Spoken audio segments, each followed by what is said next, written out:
Hey, it's Thomas DeLauer, and today we're covering when you should consider mega dosing of vitamin C. Now, full disclaimer, I am not a doctor. I'm talking about my opinion and what I do, so you have to take this with a grain of salt or a grain of vitamin C, but we're going to go through it in detail. So what we're going to cover in this video is how vitamin C is critical to the immune system and specific cells within the immune system. We'll talk about vitamin C and cortisol and how it can actually crush your stress levels, believe it or not. Then we'll talk about when you should megadose and when you shouldn't megadose. And we'll talk about some of the research, but then we'll also get into a little bit of just some nerdy stuff surrounding the heart, which actually does circle back to the immune system. So stick with me through this whole video so you have the full playbook. And just remember, it's not for everybody, but it's definitely something to consider if you're really thinking about boosting your immune system. All right, here we go. So most animals create vitamin C. We have to remember that.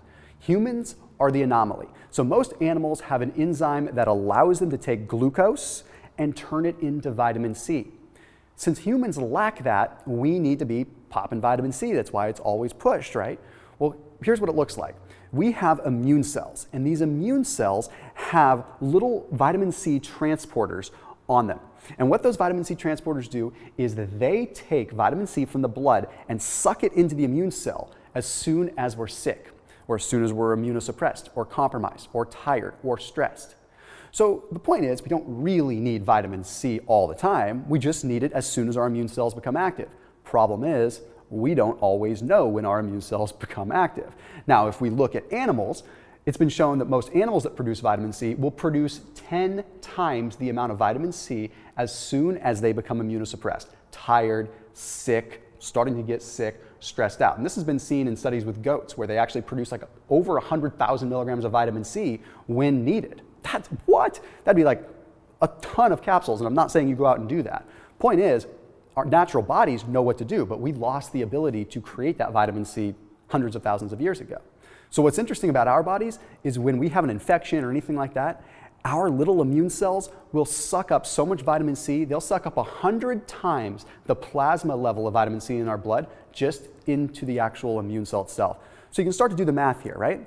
Okay, you're living your life, you're already somewhat deficient in vitamin C, or maybe you have a baseline level. Then the second that you get sick, your cells are sucking up all the vitamin C in your blood. And if you don't have vitamin C on hand right then and there, then your immune system just kind of doesn't know what to do. And here's what it does specifically.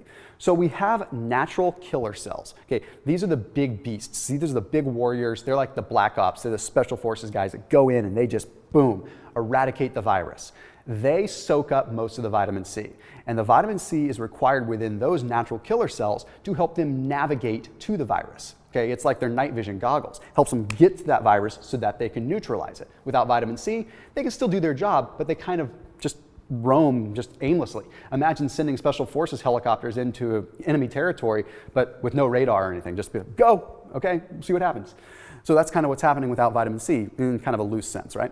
Then we have what are called neutrophils. Neutrophils are very similar, except they work on bacteria. And they go after bacterial infections and engulf the bacteria and zap it with health. They zap it with, well, antioxidants. Vitamin C, once again, helps them navigate and also helps that engulfing process. Then we go into lymphocytes. I'm not going to spend a lot of time there because that gets a little complicated with different immunoglobulins and the different just immune response and antibody response. Point is, it helps those lymphocytes navigate and direct antibodies where they need to go. If it sees a virus and it says, uh-oh, we need to produce some kind of antibody to prevent this from becoming a problem, vitamin C will help upregulate that process. So I think it goes without saying vitamin C is very, very important. But where's the research? What do we look at?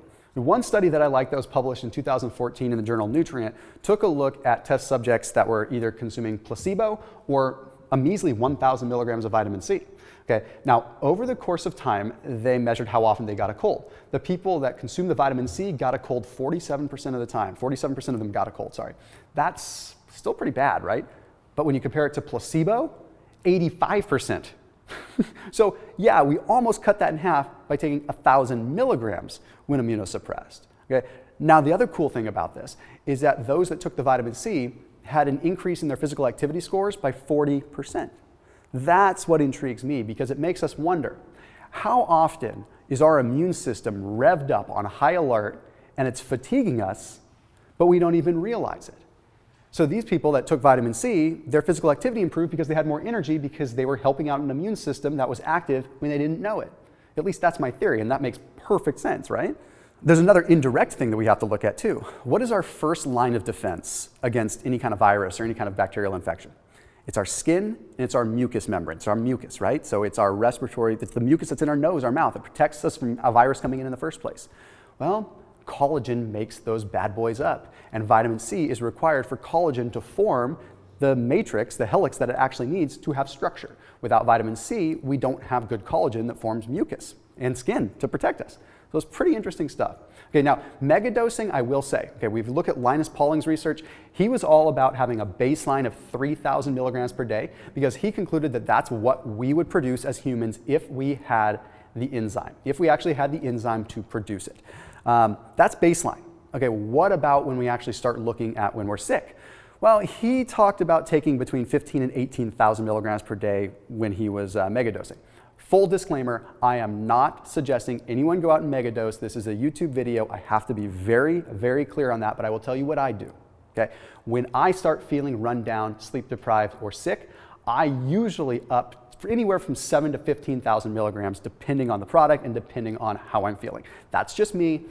You have to be your own health advocate here. Some interesting research that's come out from a friend of mine, someone that I know very well, Dr. Vivian Lowe at the Transform Alliance for Health. Well, she took a look at some of her patients and she gave them 3,000 milligrams of vitamin C daily when they were healthy. And they got some bloating and some discomfort, which is a very common thing. That's how you know you're taking too much. You feel bloated because vitamin C isn't osmotic, it draws water in. But then those same patients, when they were sick or stressed, she was able to give them up to 18,000 milligrams before they felt any discomfort, showing that they were absorbing more. This is pretty wild. But then on the contrary, you look at a study that was published in the American Journal of Clinical Nutrition. They said, well, if people that normally take 200 milligrams of vitamin C start taking 2,500 milligrams, it only increases their blood levels just a couple points. Well, that's in healthy individuals. So that actually proves our point. When you're healthy, it's hard to overdose on vitamin C because your body's just going to excrete it.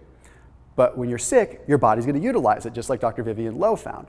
I will say I linked out down below to one of my companies, which is PuraThrive. PuraThrive has a liposomal vitamin C. Now, there are studies that back that vitamin C in a liposomal form is very effective. It means that it survives the gut biome and it can actually get absorbed a lot easier. So we have it in a liposomal micellar technology form. So I'll go ahead and I'll link out to it down below. It makes it so that you could take a lower dose of vitamin C and have potentially better absorption via that liposomal delivery method. So it's something that I've researched a lot. We have a couple patents on. It's just interesting stuff. So I've linked out to it down below. Absolutely no pressure. This is a company that I'm involved with, so I don't want to make it seem biased or anything like that. But I did link out to them down below. Feel free to use whatever vitamin C you ultimately want to use. Are you stressed a lot though? Okay, we have to look at this too, because stress works kind of on a different system. Yes, it suppresses your immune system, but it also elevates cortisol, which can, quite frankly, affect your body composition. So when we're looking at body composition, what can we do to improve cortisol? Well, it turns out vitamin C can crush cortisol as well. So there was a study, although it was done on rats, that found that rats that were given 200 milligrams of vitamin C per day, which is 3x their normal dose, well, they had crushed levels of cortisol. It improved their overall stress markers. Their cortisol levels went down, and they ultimately became more active and healthier. Now, I know that's not apples to apples because it's rats, but there actually are some individual case studies and plenty of anecdotal studies that look at vitamin C and the effect on humans in terms of mitigating stress. And fun fact, one of the things that I do when I film is load up on vitamin C on filming days because I feel like I think a lot better and I feel like I'm less stressed in front of the camera. Anyhow, that's neither here nor there. Now, a tip for you, if you want to be able to absorb more of your vitamin C and maybe not have to take as much, is make sure that you're not taking your vitamin C with any kind of sugar or carbohydrate. Okay, we have to use the same transporter to transport vitamin C as we do to transport glucose. So it's kind of funny. If you get your vitamin C from orange juice, you're kind of just going nowhere because the sugar in the orange juice is going to make it so that you're not absorbing the vitamin C ultimately. So that's what you have to think about. So straight up vitamin C with protein or fat versus vitamin C with a carbohydrate. So one of the things that I would recommend is either A, take your vitamin C on an empty stomach, Or B, take your vitamin C along with protein and fat. Just avoid those carbohydrates that go along with it so that you can increase your absorption. I think you'll also find that if you take it with carbohydrates, you might get more gastric upset because you're going to have more water drawing into the colon, water drawing into the intestinal tract, and we typically want to avoid that. So again, this is my thought process on this. I can do more videos talking about the benefits of heart health because it does have an effect on lipoprotein A, and it does potentially affect clots in a positive way. So I'll do another video on that, but if you have ideas for future videos surrounding vitamin C, put them down below in the comment section. See you soon.